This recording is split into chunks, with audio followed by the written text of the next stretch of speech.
जल्दबाजी अनुसार सीधा देश की राजधानी दिल्ली से एक बार फिर से एक ऐसी खबर जिसने सभी को झकझोर कर रख दिया है।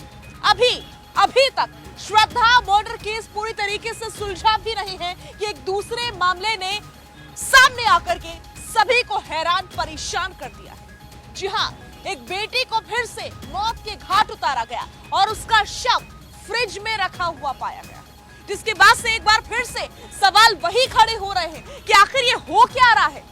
इस प्रकार की दरिंदे हमारे समाज में आ कहां से गए हैं? आज इसी मुद्दे पर जाने की जनता की राय और करेंगे चर्चा खास मेहमानों के साथ, लेकिन उससे पहले रख देती हूं एक रिपोर्ट आपके सामने। गहलोत का ढाबा था जिसने यहाँ पर उस लड़की की लाश को उस फ्रीजर में बंद कर दिया। दिल्ली में एक बार फिर से श्रद्धा मर्डर केस जैसी वारदात सामने आई है, जिसमें लड़की की हत्या करने के बाद शव को फ्रिज में छिपा कर रखा गया था। पुलिस ने शव बरामद करने के साथ आरोपी को गिरफ्तार कर लिया। ये खौफनाक वारदात दिल्ली के हरदास नगर के मित्राओं गांव में अंजाम दी गई।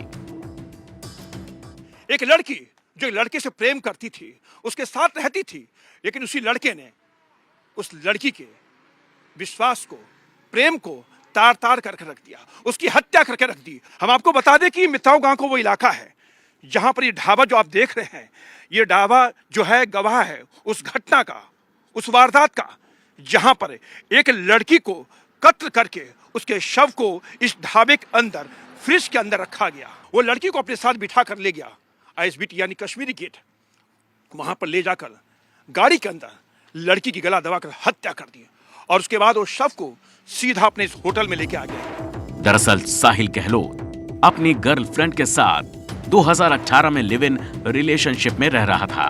हालांकि दूसरी तरफ उसने 10 फरवरी को किसी और लड़की से शादी कर ली।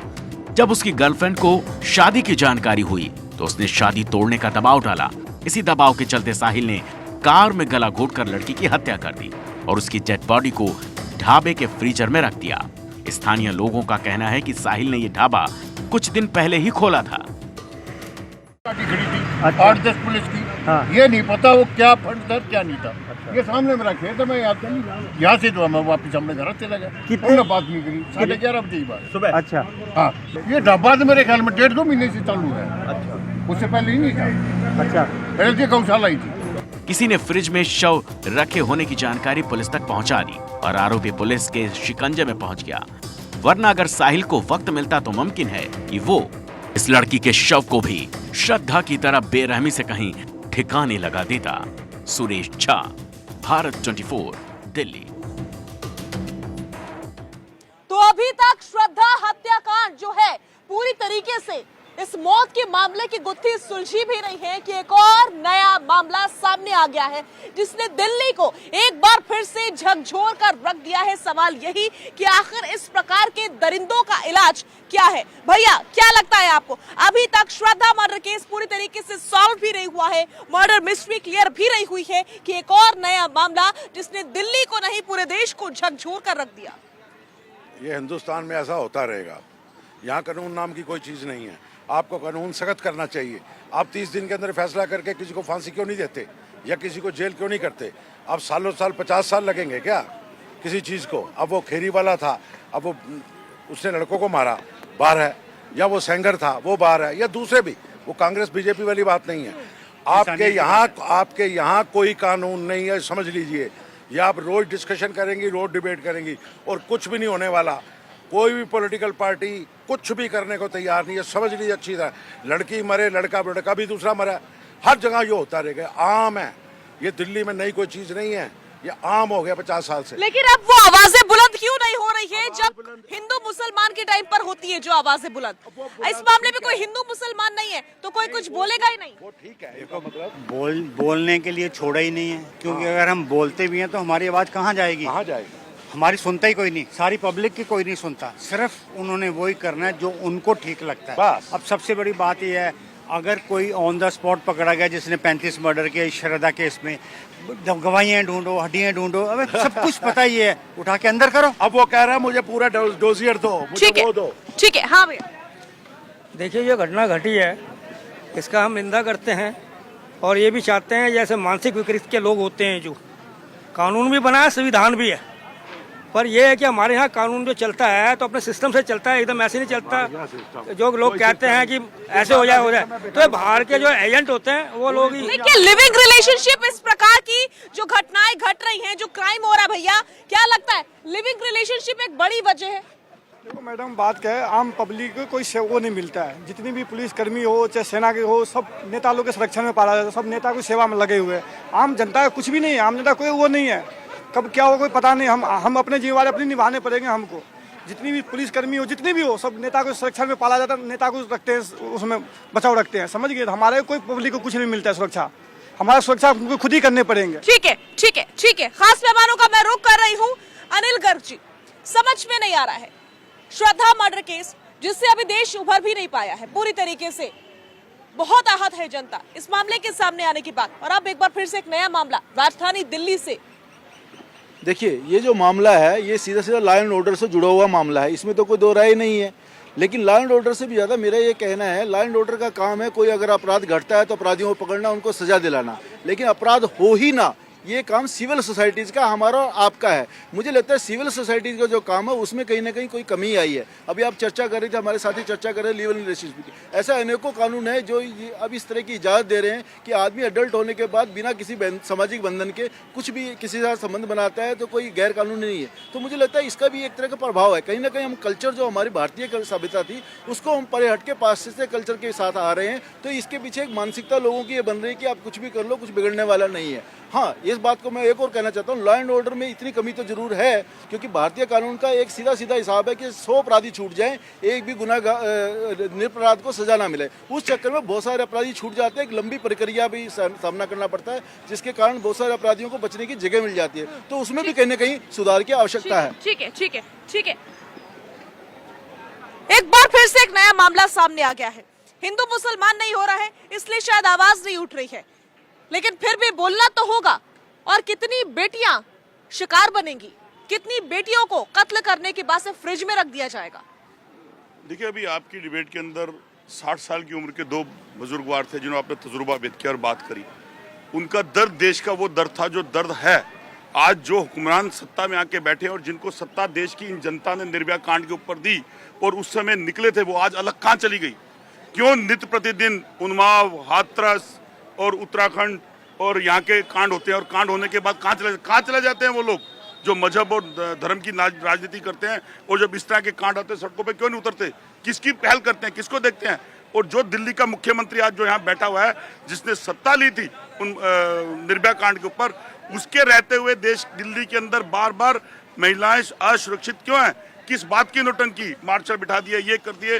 उसके रहते हुए दिल्ली के अंदर कोर्ट के अंदर हो जाता है, गुंडा एक्ट लग जाता है और दिल्ली के अंदर रोज नए अटैक होते हैं और मुख्यमंत्री को पता नहीं चलता। मुख्यमंत्री सत्ता के लिए एलजी के साथ विवाद करते रहते हैं और भाजपा जो 17 में 15 साल रहती है उसको दिल्ली की सुध नहीं है। सेंटर के अंदर केंद्र सरकार है, तो जिम्मेवार कौन है? जिम्मेदार कौन है? क्यों दिल्ली का लॉ एंड ऑर्डर जो है वो बेहतर नहीं हो पा रहा है? क्या लग रहा है, क्या समस्या? अभी कंझावला कांड हम भूले नहीं है भैया।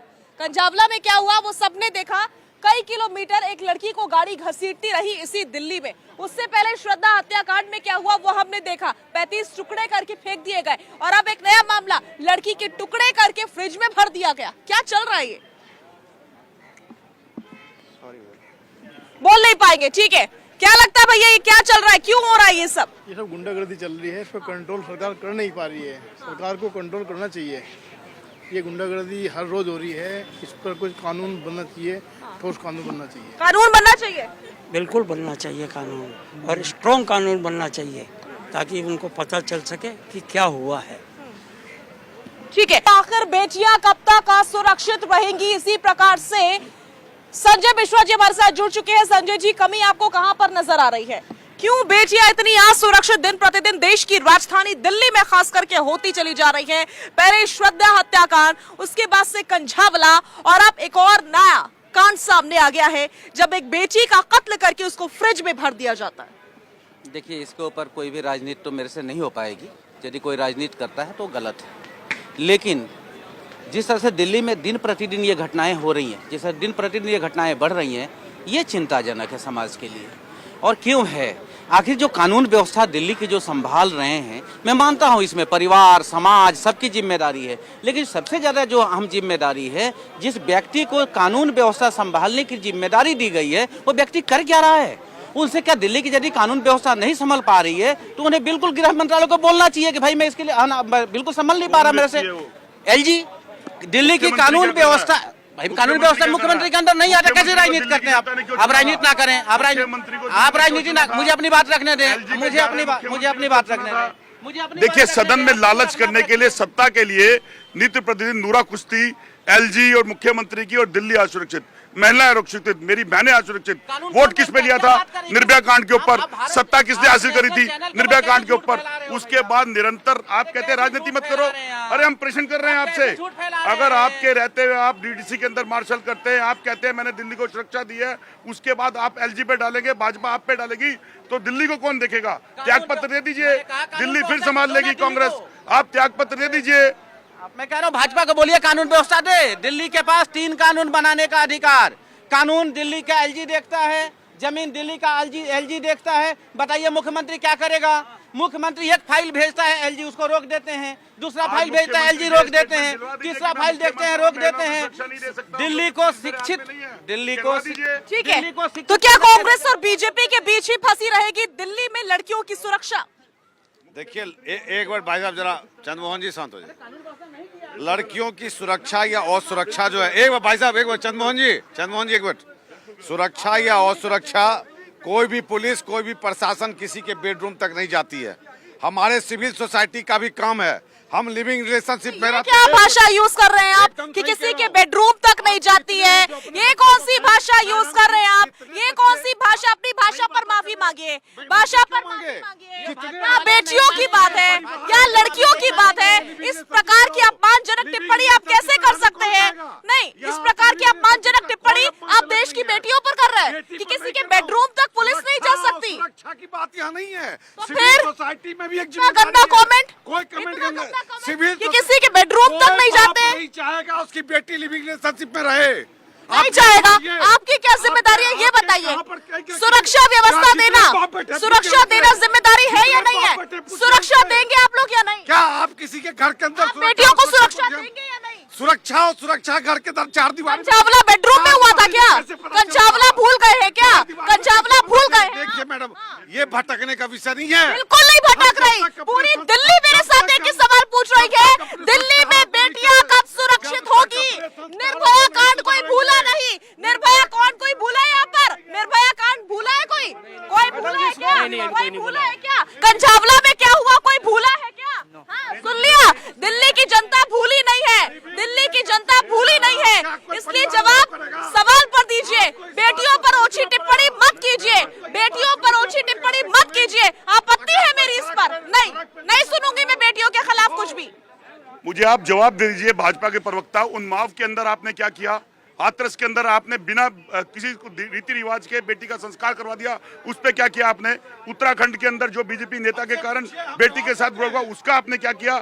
आपके हर नेता नित्य प्रतिदिन महिलाओं के साथ उत्पीड़न करते हैं और सदन के अंदर बात करने से आप कतराते हैं, और बात आप लिविंग रिलेशनशिप की करते हैं। आप हर बार देश के अंदर ऐसे इमोशनल कार्ड क्यों खेलते हैं? अरे जो गलत है वो गलत है, लेकिन जवाब आप दोनों, जो गलत है अनिल जी वो गलत ही रहेगा। दिल्ली में बेटियों को सुरक्षा की सबसे ज्यादा जरूरत है। निर्भया कांड यहीं पर हुआ, कंचावला कांड यहीं पर हुआ। इसके अलावा श्रद्धा मर्डर केस, एक बार फिर से नया केस, हम कब तक देखते रहेंगे? और फिर ये कहते हैं कि पुलिस जो है वो बेटियों के बेडरूम तक थोड़ी चली जाएगी। किस प्रकार की बातें हैं ये? मैं भी तीनों साथियों को सुन रहा था, मैं किसी के शब्दों पे नहीं जाऊंगा। गिनाने को बहुत सारे कांड हैं, आपने अभी गिनाए, मैं इसके पीछे जा सकता हूं। जेसिका भी यही हुआ था, सुशील जी के द्वारा नैना कांड, तंदूर कांड, आपको ध्यान होगा, वो भी यही हुआ था। व्यक्ति मतलब आप बेटियों के मामले में भी कांग्रेस बीजेपी करें? मैं नहीं जा रहा हूं, मैंने कहा कि कांड अलग अलग सरकारों के समय में ऐसे इंसिडेंट्स हुए। सवाल ये इंसिडेंट्स क्यों होते हैं? मैंने ये बोला ये 2 ही इसके लिए चीजें जिम्मेदार है, law and order. Law and order में आप ऐसा कानून सख्त लेके आइए जिससे थोड़ा सा भय हो, अपराधियों में मन में इतना तेज भय होना चाहिए कि आप अपराध करेंगे तो तुरंत पकड़े जाएंगे और जल्दी से जल्दी त्वरित कार्रवाई होकर आपको सजा मिलेगी। इसकी एक जरूरत है। जिसमें मैंने अभी चर्चा की कुछ कानून हमें वेस्टर्न कल्चर से जो हमने बदलाव किए हैं, कहीं ना कहीं वो मानसिकता बदल रहे हैं। जैसे आप लिव की बात की, हमने अपने मैन टू मैन जिसको आप कहते हैं उस रिलेशन की बात की, सारे के सारे को अपने वैधता प्रदान की है। कहीं ना कहीं समाज में ये बिल्कुल, और ये सवाल इस समय सबसे ज्यादा ज्वलनशील बन चुका है कि दिल्ली में, देश की राजधानी दिल्ली में, जिसे देश का दिल भी कहा जाता है, वहां पर बेटियां सुरक्षित कब होंगी? साल दर साल सत्ताएं बदलती हैं, सरकारें बदलती हैं और कुछ नहीं बदलता है, तो वो है दिल्ली में बेटियों का हाल। आज का सबसे बड़ा सवाल यही कि आखिर दिल्ली में बेटियां महफूज महसूस कब करेंगी?